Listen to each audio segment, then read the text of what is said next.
मुअज़्ज़ज़ ख़वातीन हज़रात, अस्सलाम वालेकुम वरहमतुल्लाहि वबरकातुहू। मैं हूं आपका मेज़बान हकीम शहबाज हुसैन अवान कमाली, सोदरवी सोदरा तहसील वज़ीराबाद, ज़िला गुजरांवाला, पंजाब, पाकिस्तान से आपसे मुखातब हूं। ये चैनल बिलअमूम अवामुन्नास के लिए है और बिलखसूस हुक्मा इकराम के लिए है, ताकि वो दुरुस्त तिब्बी रहनुमाई हासिल करके अवामुन्नास की खिदमत कर सकें। आपसे गुजारिश है कि आज हमारी इस मुख्तसर सी वीडियो को मुकम्मल तौर पर देखिएगा, ताकि आपको एक अक्सरी जड़ी बूटी के फ़वाइद के बारे में इल्म हो सके। आज हमारी इस अक्सरी जड़ी बूटी जिसका हम आपको तारफ़ करवा रहे हैं, इसका नाम है आक या मिदार। इसके कई नाम हैं, यूँ तो मुख्तलिफ़ ज़ुबानों में मुख्तलिफ़ नामों से ये मंसूब है, लेकिन आम तौर पर इसको आक के नाम से मंसूब किया जाता है।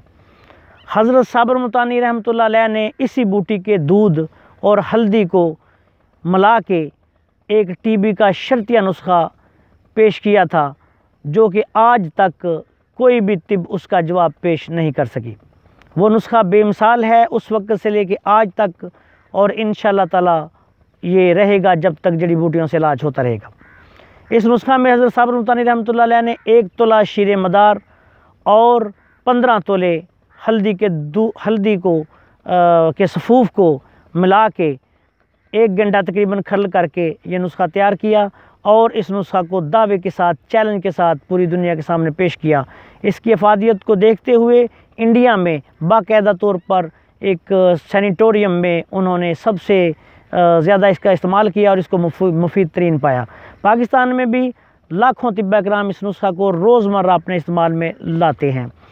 ये बूटी बहुत ही अक्सरी बूटी है, इसके फ़वाइद बेशुमार हैं, लेकिन चंद फ़वाइद जो हैं वो इसके मैं आपको बयान करूंगा, और इसके साथ ही इस बूटी का तारफ़ भी आपको करवाते हैं। ये बूटी जैसा कि आप देख रहे हैं, मैं इसके पास इस वक्त बैठा हूँ, ये मेरे हाथों में है। इसको आक के नाम से पुकारा जाता है। इस बूटी के यूँ तो बेशुमार फ़वाइद हैं, लेकिन इसके 1-2 मुख्तसर फ़वाइद मैं आपको बयान करता हूँ। अगर खुदा न खास्ता किसी आदमी को सांप लड़ जाए, ये मेरा मुशाहिदा है, मैंने बुज़ुर्गों को करते देखा है कि अगर किसी आदमी को खुदा न खास्ता सांप काट जाए तो इस बूटी के पत्ते जो हैं वो उसको खिलाना शुरू कर दें।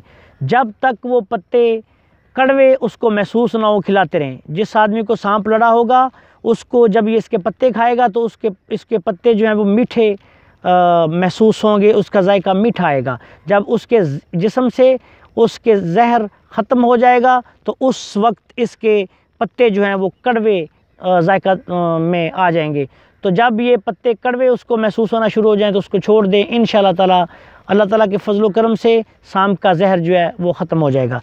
इसी तरह इस बूटी का एक और बहुत बड़ा फ़ायदा ये है, इसके पत्तों का या इसके पूरे पौधे का कूट कर पानी निकाल लें।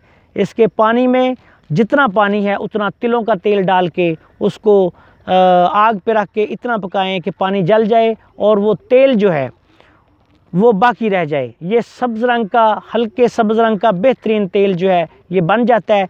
इस तेल को तमाम दर्दों में, जोड़ों के दर्द, पट्ठों के दर्द, नुकरस का दर्द, तमाम दर्दों पे इस्तेमाल करने से कमर का दर्द, बेहतरीन फ़वाइद हासिल होते हैं। इसके अलावा एक इसका बेहद अहम फ़ायदा ये है कि इसके ताज़ा पत्ते और ताज़ा हल्दी लेके उन दोनों को कूटने के बाद उनको खुशक करें, सफ़ूफ़ बना लें। ये दवाई जो है ये सिर्फ़ 2 अज्जा पर मुश्तमिल, ताज़ा हल्दी और ताज़ा आक के पत्तों पर मुश्तमिल ये नुस्खा बेशुमार अमराज़ व अलामात में मुश्तमिल है। ये आपके सांस के मसाइल जिसमें खुशक दमा, एलर्जी, छींकों की कसरत वग़ैरह शामिल है, बलगमी ऐसी कैफियत के जिसमें बलगम पैदा ना हो रही हो, या बलगम जो है वो छाती से उखड़ ना रही हो, निकल ना रही हो, ये दवाई आप 1 माशा दिन में 3 दफ़ा इस्तेमाल करवाएं। ये ज़बरदस्त इसका इलाज है। इसके अलावा बवासीर खूनी के लिए ये बेहतरीन दवाई है। इसके अलावा जब ऐसी कैफियत पैदा हो जाए कि टीबी के मरीज़ों में जो है वो बलगम जो है वो बहुत ज़्यादा परेशानी का बायस बन रही हो, उस वक्त भी ये नीम गर्म दूध के साथ इस्तेमाल करवाने से बेहद मुफीद साबित होती है। इसके अलावा ये जो बूटी है आक, इसमें कई किस्म के कुश्ता जात जो हैं वो तिब्बा इकराम बनाते हैं। इसमें हड़ताल वर्किया का बहुत प्यारा कुश्ता इस बूटी में बनाया जाता है। इसके अलावा ये और भी कई शिंगरफ का कुश्ता, बारहसिंगा का कुश्ता बहुत अच्छा इसमें बनता है। बारहसिंगे का जो आप नमूनिया में इस्तेमाल तिब्बा इकराम करते हैं, ये बहुत ही लाजवाब इसमें बना हुआ कुश्ता जो होता है वो 1-2 खुराक में नमूनिया को उखाड़ के रख देता है। इसी तरह इस बूटी के यूँ तो बेशुमार फ़वाइद हैं, लेकिन आम तौर पर रोज़मर्रा इस्तेमाल में आने वाली चंद चीज़ें मैंने आपको बयान की हैं। नाजरीन, इस अहम तरीन अक्सरी बूटी का मिजाज तर गर्म है। ये खिल्त बलगम को पैदा करके जिस्म में जमा करती है और इस वजह से ये तमाम उज़लाती यानी सुदावी और सुफरावी अमराज के लिए बेहतरीन दवा है। इसको तमाम सुफरावी और सुदावी मरीज़ जो हैं वो इस्तेमाल कर सकते हैं। ये बलगमी अमराज में इसको इस्तेमाल नहीं करवाना, बलगमी अमराज में इस्तेमाल करवाएंगे तो इससे बलगम और ज़्यादा पैदा होगी। आपसे गुजारिश है कि हमारे इस वीडियो को ज़्यादा से ज़्यादा लाइक करें, शेयर करें, हमारे चैनल को सब्सक्राइब करें, इस दुआ के साथ कि अल्लाह ताला आपको और आपके अहले खाना को अपने हिफ्ज़-ओ-मान में रखे, तमाम ज़मीनी और आसमानी आफ़ात व बलियात से महफूज रखे। आपसे इजाज़त चाहता हूँ। अस्सलाम वालेकुम व रहमतुल्लाहि व बरकातुहू।